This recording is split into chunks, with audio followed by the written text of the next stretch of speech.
Shalom good people. Apa kabar kita semua hari ini?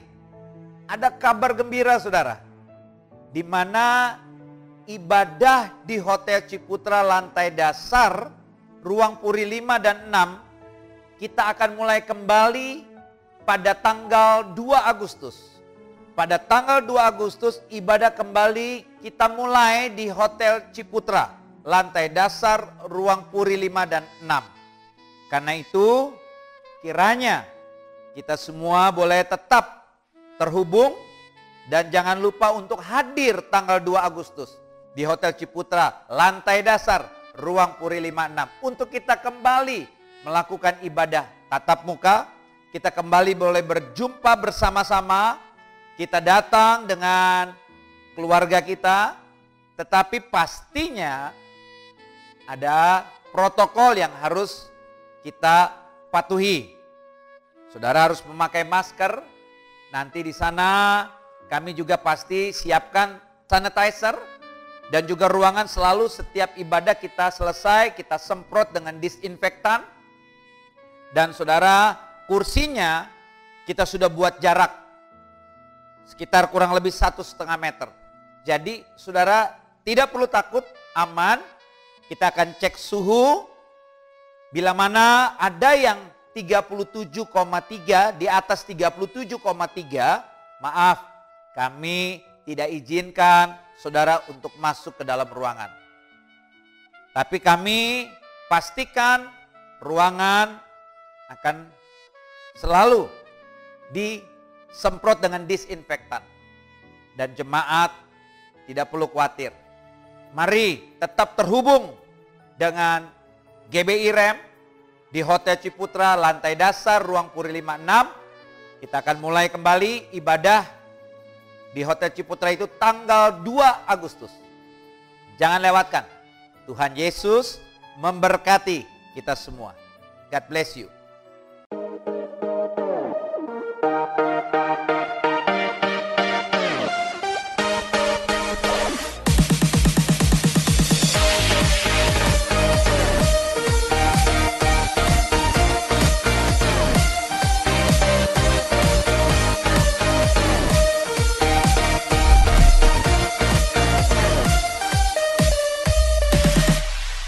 Shalom, apa kabar kita semua good people? Saya percaya kita semua tetap ada dalam keadaan baik-baik saja. Salam sehat, tetap semangat. Saudara, kembali kita akan diberkati lewat ibadah malam penyembahan. Tapi hari ini ada yang spesial saudara. Di mana saudara akan diberkati juga lewat kesaksian dari seorang anak Tuhan yang luar biasa. Bagaimana ia mengalami buta, tapi akhirnya bisa melihat. Nanti saudara akan diberkati lewat kesaksian hambanya, Bapak Andrew, yang saya percaya akan menguatkan kita semua. Sehingga kita percaya bahwa Tuhan itu ada. Dia tidak pernah berubah. Dia akan selalu menolong kita. Bahkan membuat yang tidak mungkin menjadi mungkin. Karena itu tetap selalu, saya suka kalimat ini, terhubung dengan Tuhan. Karena itu penting. Supaya kita kuat, menang, dan diberkati. Baik, sebelumnya kita satu dalam doa. Bapa kami yang di surga, terima kasih. Kembali kami mengucap syukur, kami berterima kasih. Hari ini kami boleh ada sebagaimana kami ada.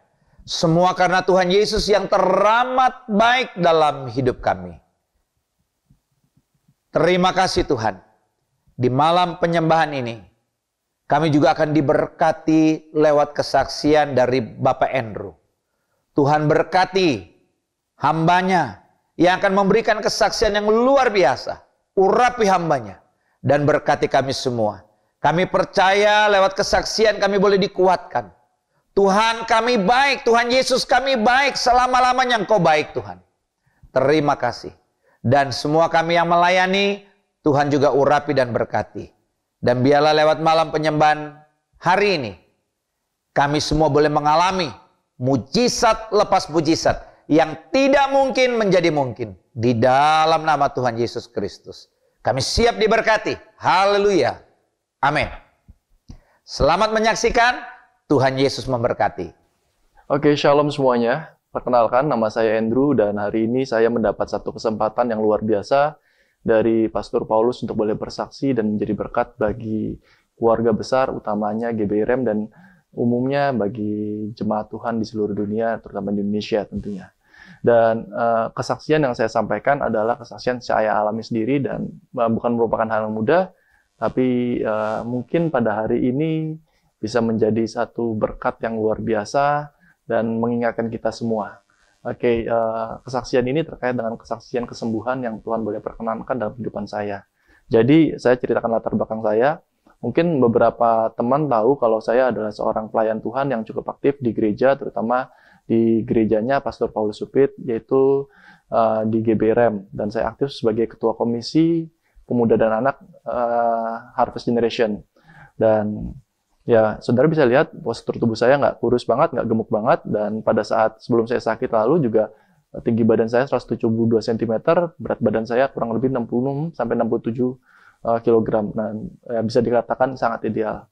Kenapa? Karena salah satu salah satu aktivitas yang saya gemari adalah olahraga. Dan kalau hari ini saya bisa ada pun itu anugerah gitu ya. Kenapa saya bilang gitu? Karena ini kejadian, saya akan mundur sedikit. Pada tanggal 16 Juni kemarin. 16 Juni kemarin saya masih hari Senin, saya lupa kalau salah ya.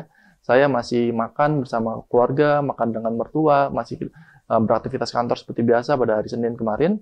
Dan pada hari Selasa, semua tiba-tiba berubah. Saya ditemukan tergeletak, tidak sadarkan diri, mata terbelalak, dan keluarga besar saya menyaksikan semua terkejut. Kenapa? Karena tidak menyangka saya dalam satu kondisi yang buat saya sangat mengerikan. Pada saat itu, keluarga besar saya cerita semua sama saya. Ketika saya ditemukan dalam kondisi seperti itu, istri saya histeris, anak-anak saya juga menangis, yang sudah ngerti, karena sekarang PSBB semuanya di rumah. Om saya yang tinggal satu rumah juga datang dan semua kaget.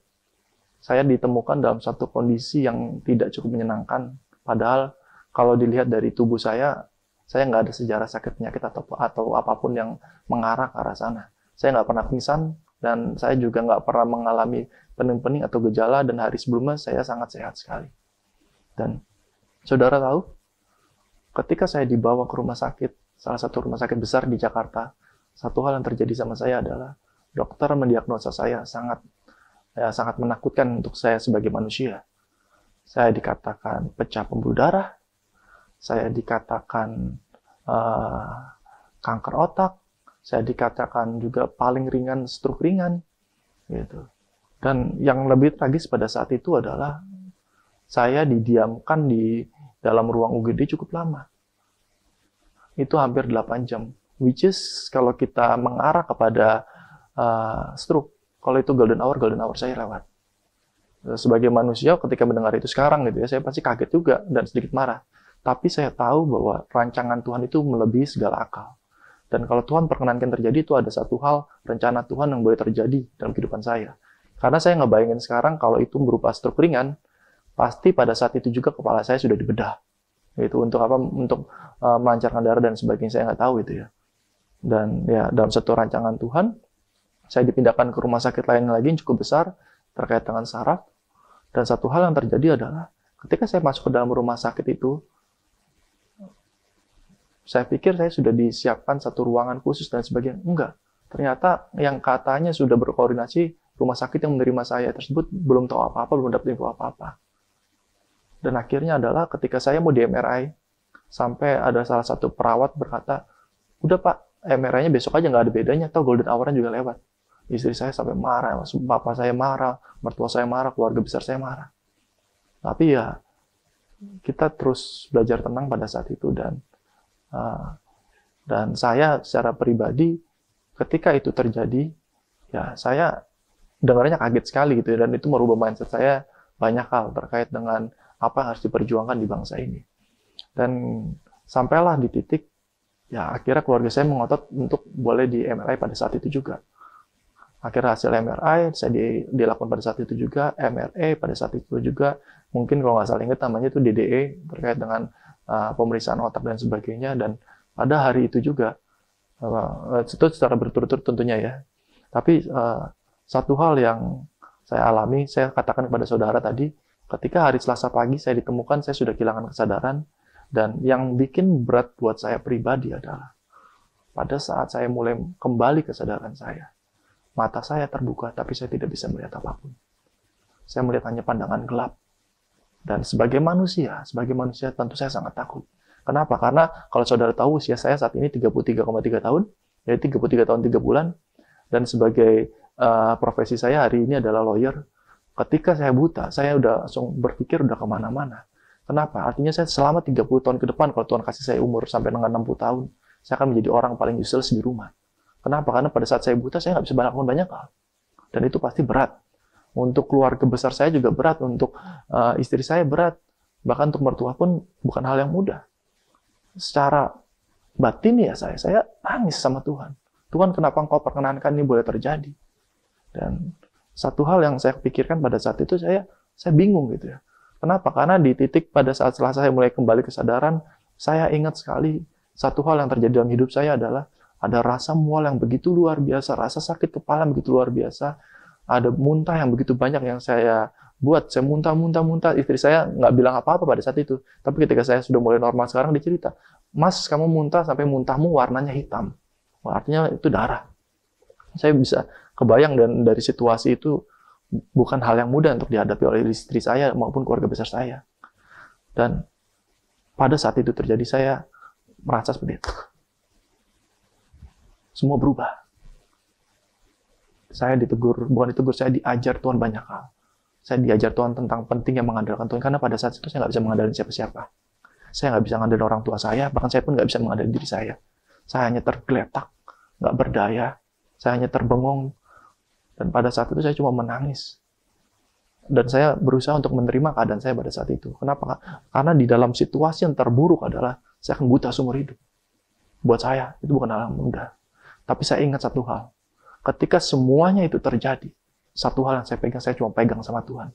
Saya berpegang pada Tuhan, dan saya berkata banyak hal sama Tuhan. Saya cuma bilang, "Tuhan, aku tahu setiap janji-janjimu. Aku tahu setiap rancanganmu. Rancanganmu nggak ada rancangan kecelakaan, tapi rancangan damai sejahtera."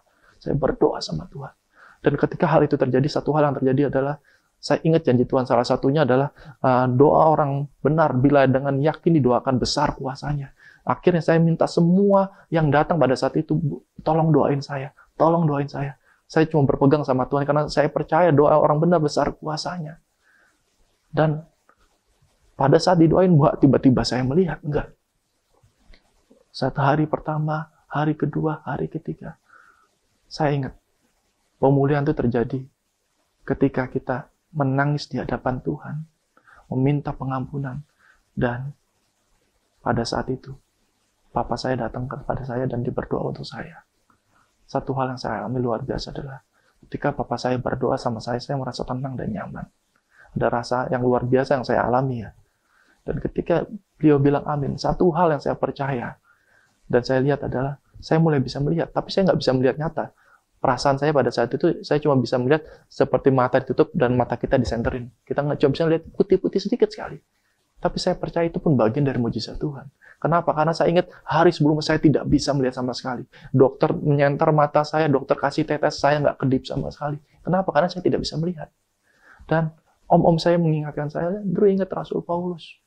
Dia bilang, "Rasul Paulus 3 hari boleh melihat. Kamu mesti demikian." Saya bilang, "Amin. Saya percaya Tuhan punya rencana. Saya percaya Tuhan pasti campur tangan." Saya berkata itu, dan saya bersyukur saya ada di dalam satu pergaulan yang baik. Bersama dengan sahabat-sahabat seiman, bersama dengan hamba-hamba Tuhan yang luar biasa. Hamba Tuhan salah satunya Bu Hatta yang dari Belanda pun berdoa untuk saya. Dan Pastor Paulus berdoa untuk saya. Bahkan sampai Pastor Kontrat pun berdoa untuk saya. Semua berdoa secara khusus. Kak Ben dan Pak Agus yang adalah kakak-kakak rohani saya datang secara khusus berdoa. Dan lihat, mujizat Tuhan itu ya dan amin. Kalau saudara hari ini bisa melihat saya, boleh melihat lagi, boleh melakukan aktivitas, saya bilang, itu tidak pernah lebih daripada mujizat Tuhan. Dan pertolongan Tuhan yang luar biasa bisa terjadi dalam kehidupan saya. Saya percaya pertolongan Tuhan yang luar biasa, Allah yang saudara sembah yang sama juga, dapat melakukan mujizat dalam kehidupan saudara. Dan pada saat itu saya termenung, banyak termenung. Salah satunya firman mengingatkan saya adalah hidup manusia seperti uap, sebentar ada, sebentar lenyap. Pertanyaannya adalah bagaimana dengan hidup kita ketika Tuhan boleh membuat hidup kita ada sekarang? Apa yang saudara lakukan dengan hidup saudara? Dan perenungan saya yang kedua adalah, buat saya secara pribadi, sangat penting untuk bersekutu dengan Tuhan. Pada saat malam sebelum tidur, pagi sebelum bangun, baca firman Tuhan. Saya nggak tahu ya, kalau pada saat itu bayangan, ketika saya tutup mata, saya nggak sempat koma, nggak sempat buta, nggak sempat ini, tapi langsung dipanggil Tuhan. Apakah saya siap? Saya sendiri ragu, kenapa? Karena mungkin dalam dunia pelayanan saya terlihat baik, tapi bagaimana dengan dunia pribadi saya? Oleh sebab itu, pada saat itu saya minta, Tuhan ampuni saya. Tuhan ubahkan saya. Saya belajar untuk semakin setia, belajar berdoa secara sungguh-sungguh, tidak membuat itu menjadi satu rutinitas. Kenapa? Karena Tuhan memberikan saya kemurahan, yaitu hidup satu kali lagi. Dan itu pertolongan Tuhan. Dan nggak sampai di situ saja, saya yakin benar ini kenapa mujizat. Karena pada saat dokter yang katanya ahli di bidangnya, ahli yang dikatakan sangat jago di bidang, saya datang ke salah satu dokter saraf, bahkan terkait dengan hasil pemeriksaan saya sampai ke dalam Menteri Kesehatan untuk melihat, semua bilang semua hasilnya baik-baik saja.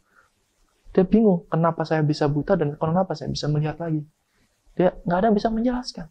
Tapi buat saya secara pribadi, itu karena pertolongan Tuhan yang luar biasa. Nggak ada lagi. Kenapa? Karena Tuhan mampu sanggup melakukan segala sesuatu yang saudara tidak pernah pikirkan. Dan ketika saudara pegang itu, saudara percaya karena itu akan menjadi mujizat. Kenapa? Karena orang benar hidup oleh karena imannya, oleh karena percayanya. Dan saudara hari ini, itu adalah keputusan saudara, bagaimana cara saudara percaya kepada Tuhan, bagaimana saudara berpegang pada kaki Tuhan dan berharap pada Tuhan. Dan dalam kehidupan saya ini, sebagai manusia, batinia, sebagai manusia yang masih berjalan di atas tubuh, pikiran saya mungkin banyak gitu.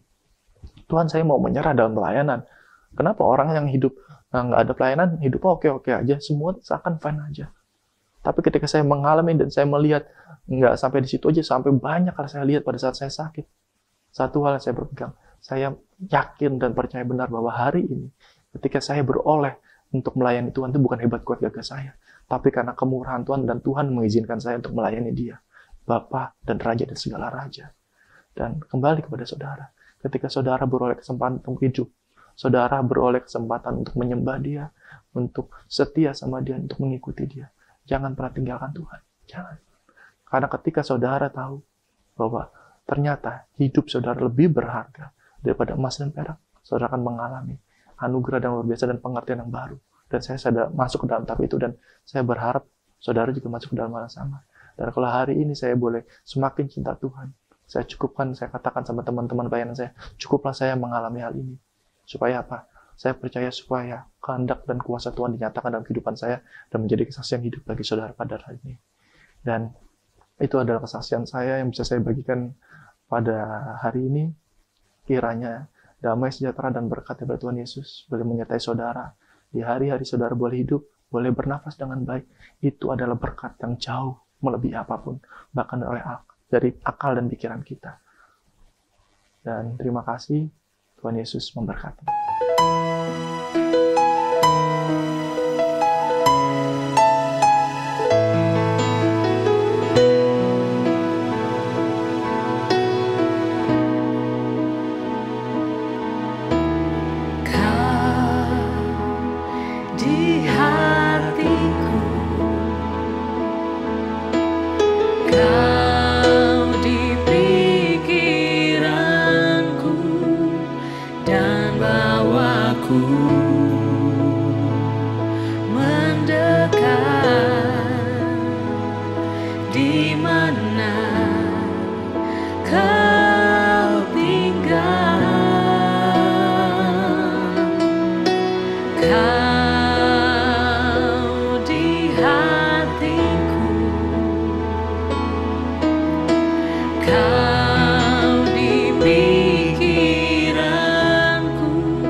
Ku perlukan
sanggup melangkah sendirian Tuhan. Karena segala hal dalam dunia ini tidak pasti, tapi kami tahu kepastian ada dalam tangan Tuhan, bahwa kami adalah anak-anak yang dikasihi dan dicintai oleh Engkau Tuhan. Ku perlu Engkau Yesus, haus jiwaku menantikanmu. Ku percaya Kau penuh pengharapanku di dalam-Mu.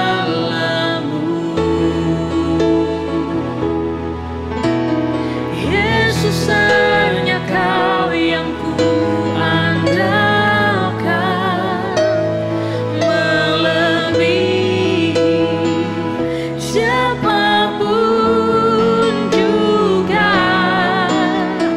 Yesus, hanya Kau yang ku percaya di setiap waktu. Tiada lain yang ku andalkan selain Kau, Yesus.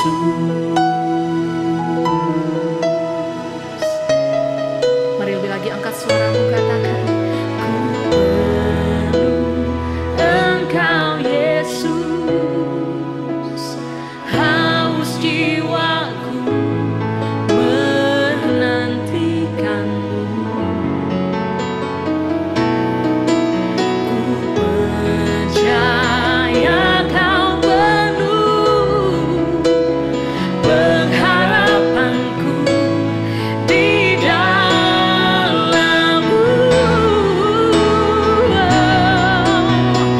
Yesus, hanya Kau yang ku andalkan, melebihi siapapun juga. Yesus, hanya Kau yang ku percaya di setiap waktu. Tiada lain yang ku andalkan selain Kau. Yesus, hanya Kau yang ku andalkan, melebihi siapapun juga. Yesus, hanya Kau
sembah Tuhan, tinggikan namanya. Engkau Yesus yang mampu, Engkau Yesus yang sanggup. Tuhan, lakukan perbuatan yang besar, perbuatan-Mu ajaib, perbuatan-Mu heran, buat kami Tuhan.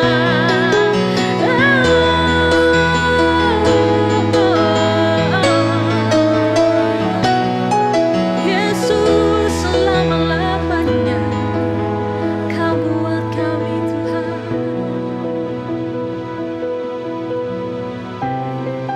Terima kasih ya Tuhan.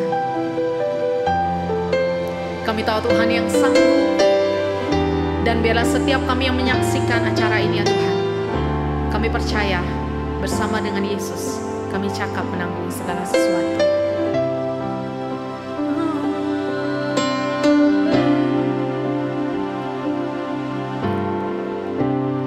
Kuatkanlah hatimu, lewati setiap persoalan. Tuhan Yesus selalu menopangmu. Jangan berhenti harap padanya. Tuhan pasti sanggup.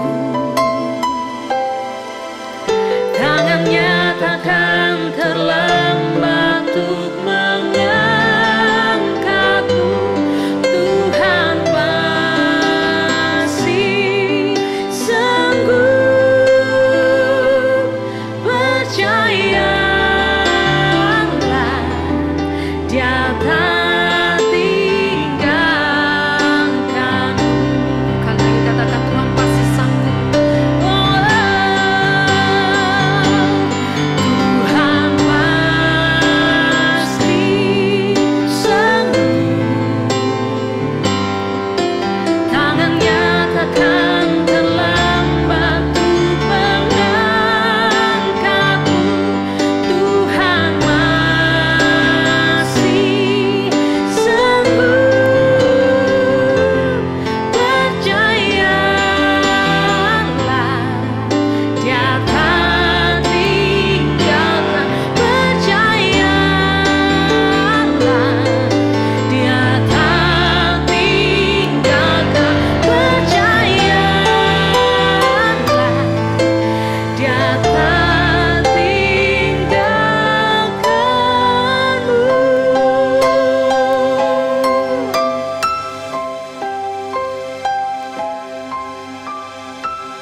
Saya percaya saudara sudah diberkati lewat kesaksian yang luar biasa dari Bapak Andrew dan juga lewat pujian penyembahan.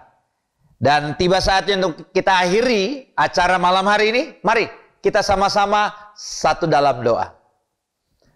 Bapa kami yang di surga, terima kasih. Kami percaya kami sudah diberkati lewat acara malam penyembahan ini. Kami diberkati lewat kesaksian, lewat pujian penyembahan. Dan kami percaya Tuhan, yang sakit sudah disembuhkan, yang terikat sudah dilepaskan, yang lemah sudah dikuatkan, yang punya masalah, apapun masalah pergumulan kami, Tuhan Yesus sudah memberikan kepada kami jalan keluar dan kemenangan lepas kemenangan. Kami berdoa juga untuk kota kami. Kami berdoa untuk bangsa ini, para pemimpin bangsa ini. Tuhan berkati. Biarlah kami tetap sehat, kami boleh bangkit, kami boleh pulih, dan kami boleh mengalami kemenangan.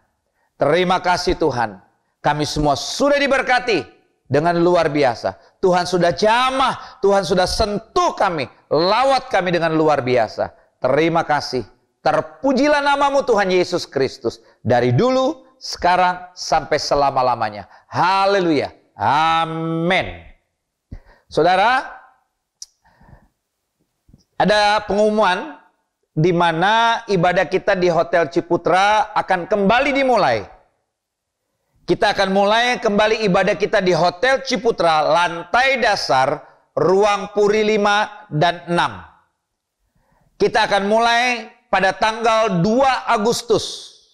Kita akan mulai pada tanggal 2 Agustus. Karena itu tetap follow Instagram GBI_rem.ciputra.